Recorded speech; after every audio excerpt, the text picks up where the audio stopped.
সালামু আলাইকুম সুপ্রিয় দর্শক শ্রোতা, কেমন আছেন? আশা করি সবাই ভালো আছেন। আজকের থাইল্যান্ড কম্বোডিয়া যুদ্ধের সর্বশেষ আপডেট।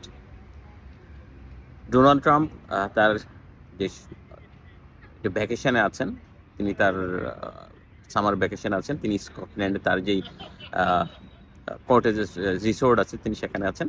তিনি সেখানে গল্ফ খেলাকালীন সময় সাংবাদিকদের বলেন তিনি কম্বোডিয়ার প্রধানমন্ত্রী এবং থাইল্যান্ডের প্রধানমন্ত্রী দুজনের সাথেই ফোনে কথা বলেছেন এবং তারা উভয়ই যুদ্ধবিরতিতে সম্মত হয়েছেন। এবং যুদ্ধবিরতি তারা সম্মত হলেও কিন্তু এখনো কম্বোডিয়া এবং থাইল্যান্ডের মধ্যে সংঘর্ষ চলমান আছে।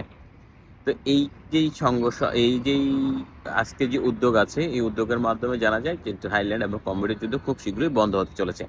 কিন্তু এখানে একটা বিশেষ দিক আছে, বিশেষ ব্যাপার আছে। সেটা হলো ডোনাল্ড ট্রাম্পকে শান্তিতে নোবেল দেওয়ার জন্য বিভিন্ন দেশের প্রধানমন্ত্রী, বিভিন্ন জনের মানুষ মনোনয়ন দিচ্ছে এবং আশা করা যাচ্ছে আজকের ঘটনার থাইল্যান্ডে এবং কম্বোডিয়ার যুদ্ধ যদি সত্যি থেমে যায়, তাহলে ডোনাল্ড ট্রাম্প কি বলে নোবেল পাওয়ার জন্য এক ধাপ এগিয়ে গেলেন এবং তিনি খুব শীঘ্রই হয়তো নোবেল পেয়েও যাবেন। ধন্যবাদ সবাইকে। সালাম আলাইকুম।